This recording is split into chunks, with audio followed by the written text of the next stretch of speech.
I am pleased to have you return to my Coin Lady channel. If you're an old hand or have invested in XRP for a while, you know this bull run is different, you can practically feel it. The hope that something positive may happen was the foundation of even 2017's remarkable run. Perhaps Coinbase will reduce its XRP holdings. That was a major motivator. That is not the case, among other things. At last, it's happening this time. You're crossing items off your list, and today was no exception. R, L, U, S, and D were all approved by New York. This will transpire. We have been lacking the XRP ledgers feature set, thus this is a watershed moment for it. We will review it. However, this bull run, dude. The revolution is being shown live on television. The final approval for RLUSD exchanges and partners has been granted by New York, according to Brad Garland House. We will shortly have the listing live. Just a friendly reminder that Ripple will let you know when RLUSD becomes live. Do not rush anything. Scammers abound in the market offering you fake tokens. When that token goes live, Ripple will let you know. But you know, we've been patiently waiting for this set of features for a real stable coin on the XRP ledger, and now it's here. We finally have a major source of usefulness that we've been missing, more liquidity on chain, and the XRP ledger is going to see increased adoption as a result. Let us know when they release it and start using it. I think it will quickly and significantly increase value. People believe RLUSD will instantly propel XRP to the moon, according to Vincent Van Code. My take is this. RLUSD acceptance has caused a significant price increase, taking it from $1.90 to $2.35 as of this writing and recording. Almost all of your big cryptocurrency prices have recently risen, which is an optimistic sign. Everything is based on guesswork, optimism, and enthusiasm, though. It doesn't signify adoption or anything like that, but everyone is thrilled that it eventually crossed the finish line. Sure, it's a speculative pump, as he admits. Bull run news may really affect price movements. Unlike a bear market, this one is good.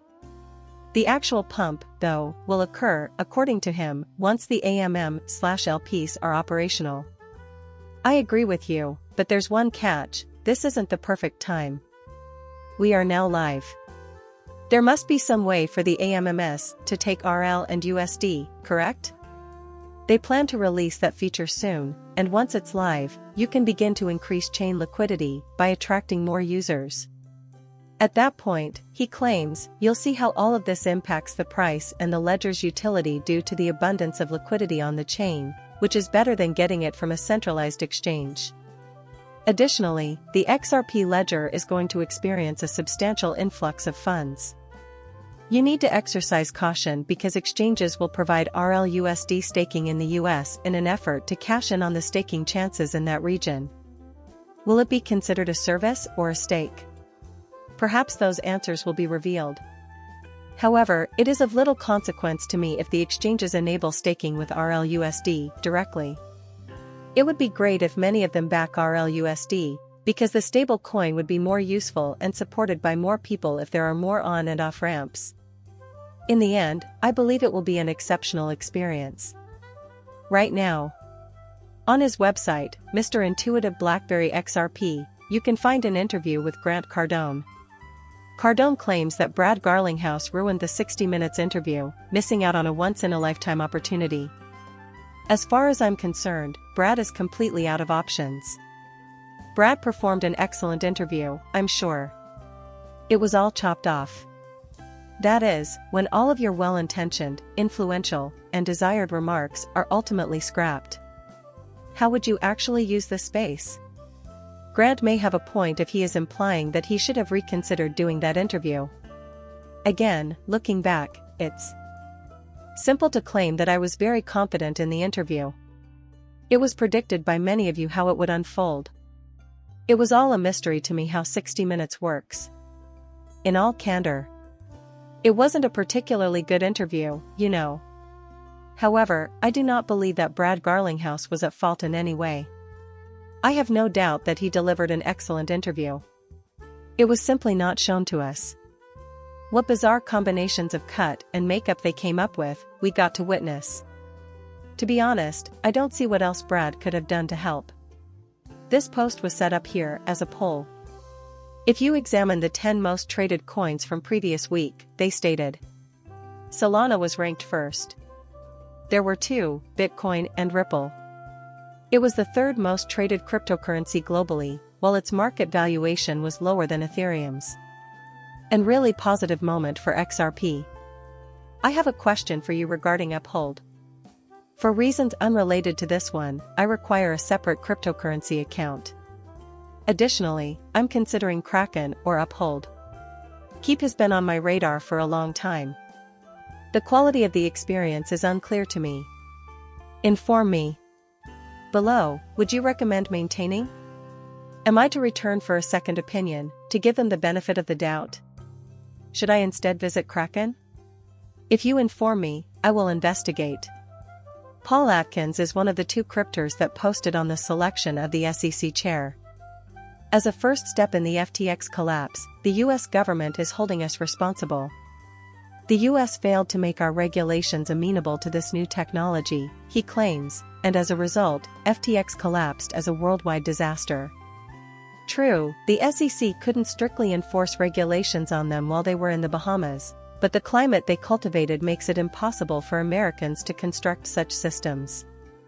In the Bahamas, nevertheless, customers were eager to do business with shady operators like these. Imagine if someone came to you for standard banking services and you suggested this odd Bahamian bank. The same logic should apply to cryptocurrency. If you could just deposit your funds into a bank like Chase, Bank of America, or your neighborhood credit union, there would be no incentive to do so. I mean, it was just the way things were back then. We couldn't do a lot of things in the US, so most of our transactions had to take place overseas. It will be safer for everyone in a controlled setting with reasonable rules, and I hope that changes. Because no one has a need for their services, FTX-style businesses will never take off. Hester Pierce is bringing up the topic of how the SEC can be better. To be honest, I've never been one of her biggest admirers. While she was in office, the SEC was corrupt and she was unable to do anything about cryptocurrencies. Perhaps now that her chair and other commissioners have a more positive view of regulation, she will be able to make a difference. She has the potential to make a positive impact here and is presenting compelling arguments. First, we must end this stumbling block behavior that is weighing down the business. We must also provide clear guidance in areas where we believe SEC has power. We must make this public, find a method to collaborate with the crypto space, and grant them permission to operate in all regions beyond our control. Therefore, we are not perplexed. We understand, all right. That's not related to SEC. Please consult the CFTC or another appropriate authority. Nonetheless, we can resolve those matters amicably. I hope that comes to fruition. For cryptocurrency in 2025, it would be extremely bullish if we actually achieve a favorable atmosphere for businesses. I believe we had a really good chance. Stakes on Wall Street. Stay put. It was a triple whammy yesterday for Cardano, ADA. Domino effect, general market decline. Thus, everything transpired. ADA will also, naturally, do the same. Allow me to inform you about Google, quantum crypto, and FUD. Even though it's important and not entertaining, we will return to it while discussing crypto. My viewpoint is something you should really consider. Seeing my video is an honor. When you're done, hit that subscribe button and let me know what you think.